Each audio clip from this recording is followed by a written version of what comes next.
Today I'm going to show you how to apply the Pomodoro method to your practicing to 1.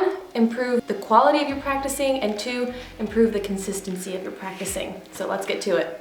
Welcome to my channel. I'm Julia Dina. I'm a professional violinist. It's what I do for my job. So that basically means that practicing is kind of my job. It's how I won my audition. And over the years, I've tried a lot of different methods of practicing. The Pomodoro method, or the Pomodoro technique, whatever you want to call it, has really improved my practicing and honestly has produced the best results. Keep watching to learn how this works, and at the end of the video, I'll give you my top 3 practice tips. First, let's go over the Pomodoro method and what it actually is. It's a time management technique that separates your work into short intervals, traditionally 25 minutes in length, separated by short breaks. Now that I've gone over the Pomodoro method, let's talk about why practicing is hard, what makes it hard, and the stuff that we run into all the time. First of all, it's difficult to find the time. I don't know about you, but it's hard to find time in practicing. Whether you're in high school, whether you are in college, whether you are out of college and working, whether you are a mom or a professional other than a music professional, anything that you do, most of the time, it's hard to find the time to practice. 2, when you have the time, you get bored and you lose sight of your goals. Then you burn out and you're just mentally done, okay? Let's not avoid the obvious. You get tired, muscle exhaustion. Whether you're tired and you need sleep, or your hands cramping up, or you're getting pains in your back and pains in your shoulder, which is kind of another video, because if you're getting pains and stuff after like 15 minutes or 20 minutes of practicing, then you're maybe doing something wrong unless you're a beginner. But you know, after a long time of practicing, your hands get tired, your fingertips get numb. Have any of you experienced this? Or you know, at the end of a practice session when things start getting worse and they're no longer getting better. This may be mental exhaustion or muscle exhaustion. I'm not really sure. Sometimes it's both, sometimes it's one or the other. But I think you know that point of you're practicing when you have to give up. And then lastly, you get overwhelmed. You know what you have to do. You see the mountain of work. You know exactly what step you have to do to get there. You just don't even want to touch it. You don't want to do it. You are not in the mood for it. This happens a lot for me after recitals. Can I even violin? Number 3 is your practicing isn't producing any results.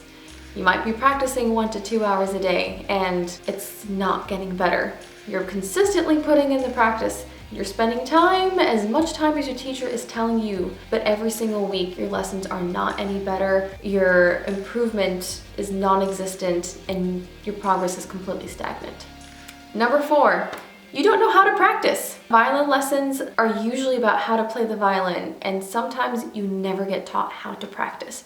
Don't know how to practice, you don't know how to use your time, you don't know what practicing sounds like, you think that your practicing sounds stupid. I'm sure that this list doesn't cover nearly all the difficulties experienced in practicing. If you have other difficulties with practicing that I haven't mentioned, list them down below. I've probably experienced them too. Watch, someone's gonna comment something of like, this sucks about practicing. It doesn't, like this list doesn't cover everything wrong with practicing, doesn't cover everything that's hard about practicing, but it covers a lot of the big ones, a lot of the main ones. I experienced a lot of difficulty with practicing after my graduate studies, actually. I'd graduated from Yale, I was married, I had a kid, and I was out of school, which means that I was taking on gigs, taking care of a kid. College life is very different than all of a sudden you're a parent and it's family life. I was preparing for job auditions, which is when I won the job that I have now, which is a great job, and I'm really happy that I won the audition, but it was a struggle getting the practice in to get the audition. You can definitely say that I was tired, overwhelmed, burnt out from practicing at graduate school all the time, and I even lacked direction because I was used to having weekly lessons for years. I mean, at the time, I had been taking private lessons weekly for almost 20 years, and then you graduate and you have no more weekly lessons. So now that we have gone over what this method is and we've established that yes, practicing is hard, let's go over how I applied this Pomodoro method to my practicing. And it works, I promise you it works. First tip, My Pomodoros, which is the amount of time that I'm working, my Pomodoros are not the traditional 25 minutes that you might see on YouTube videos.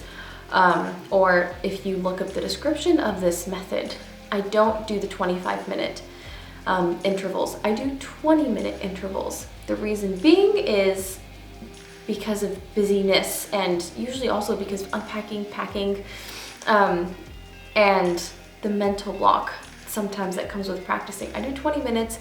It's an easier pill to swallow. 20 minutes for me is much more manageable mentally than 25 minutes is. Not sure why, it just is.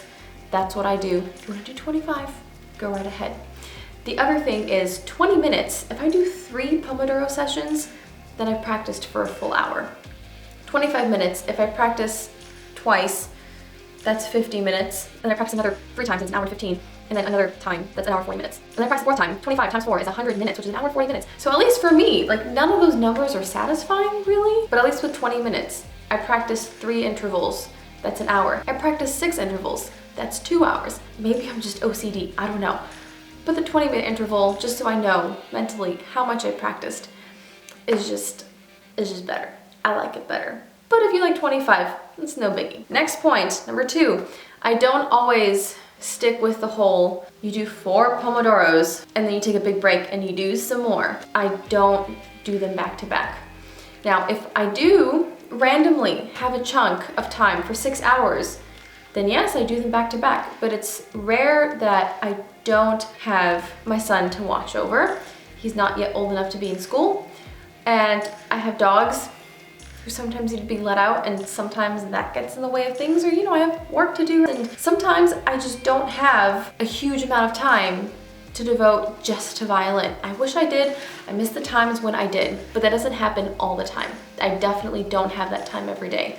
So what happens when I have concerts coming up and I have recitals, or you have stuff coming up, but you have a full day and you know I need to practice because I have lessons coming up or I have rehearsals coming up, you don't need a big block of time. Usually the time that you kill with an episode from a show or from watching a YouTube video, instead of doing that, just take those 20 minutes to just put your hands on the violin, right? First thing in the morning. Maybe later on in the afternoon, trade in some of your time for another practice session, for another 20 minutes of something. And later on in the evening, you fit in another 20 minutes. So they're not back to back, but you just fit in 20 minutes. And that's so helpful because a lot of times what I used to do and what my students do also, they and I don't practice unless you have 4 hours blocked out, or you don't practice if you don't have 2 hours completely free, or you don't practice unless you have 1 hour completely free. And that's just not realistic. I mean, nowadays we have so many demands. If you're a student, if you're a teacher, if you work, it's a corporate job, if you are in school, you have a lot on your plate, and there's more and more and more demanding from us every single day.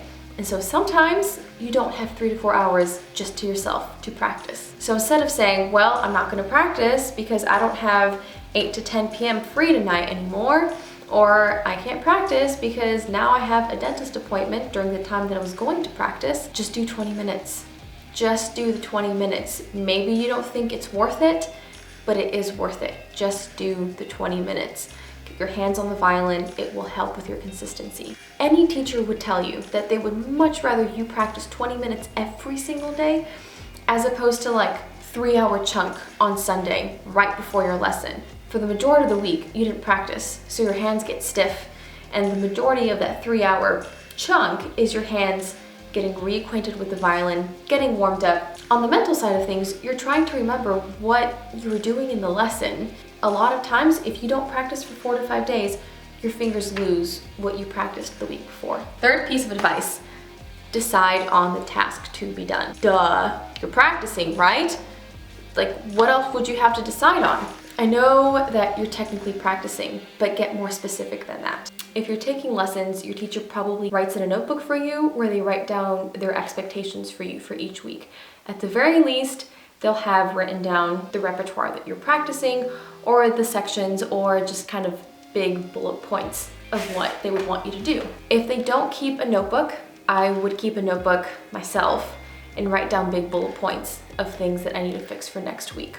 I would also ask my teacher if they would allow me to record lessons.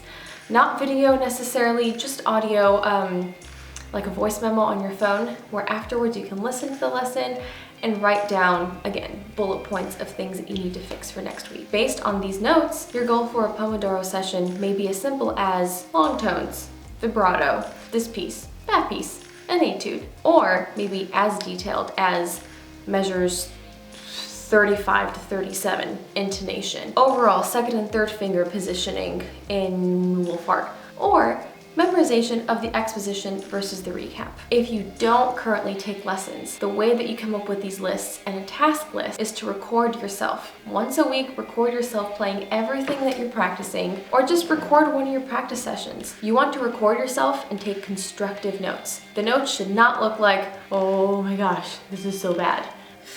I need to suck less. I need to not play so badly, so out of tune. This is horrible. I can't take this. I don't want to listen to myself anymore. Those notes are not constructive or helpful.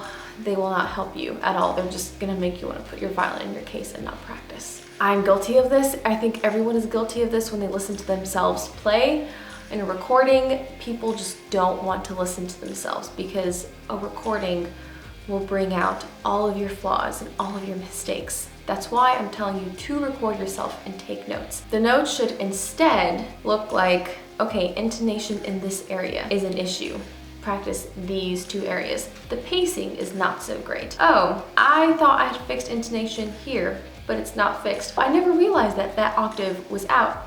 I need to fix that. I'm not really following the articulation very closely here. Take detailed, constructive notes. Number 4, remove all distractions. This is hard with today's day and age, I know. So whether it's you putting your phone on airplane mode or do not disturb, airplane mode, I'm pretty sure that if you're connected to Wi-Fi, you can still get texts come through, and texts are very distracting. 5, take the breaks. Frequent breaks are key to this whole thing. Chances are you're gonna get tired and your practice is gonna get worse and worse and worse because of fatigue or because you're not really thinking about what you're practicing. The breaks are also a really good time for you to think about what you're gonna do in the next Pomodoro. Whether you are thinking about the next Pomodoro or whether you're just relaxing, just make sure you take the break.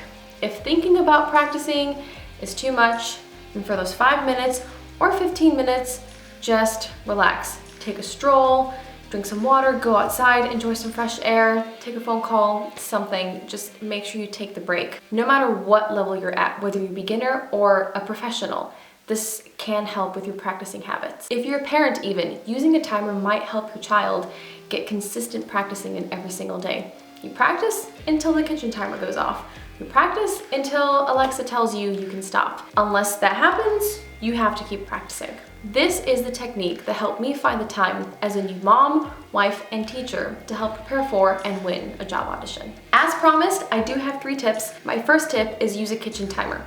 Don't use your phone. You don't have any distractions if you don't have your phone. Number 2, don't practice at home. Practice somewhere else. Practice at school. Practice, I don't know, in a studio. There's a lot of places that you can practice.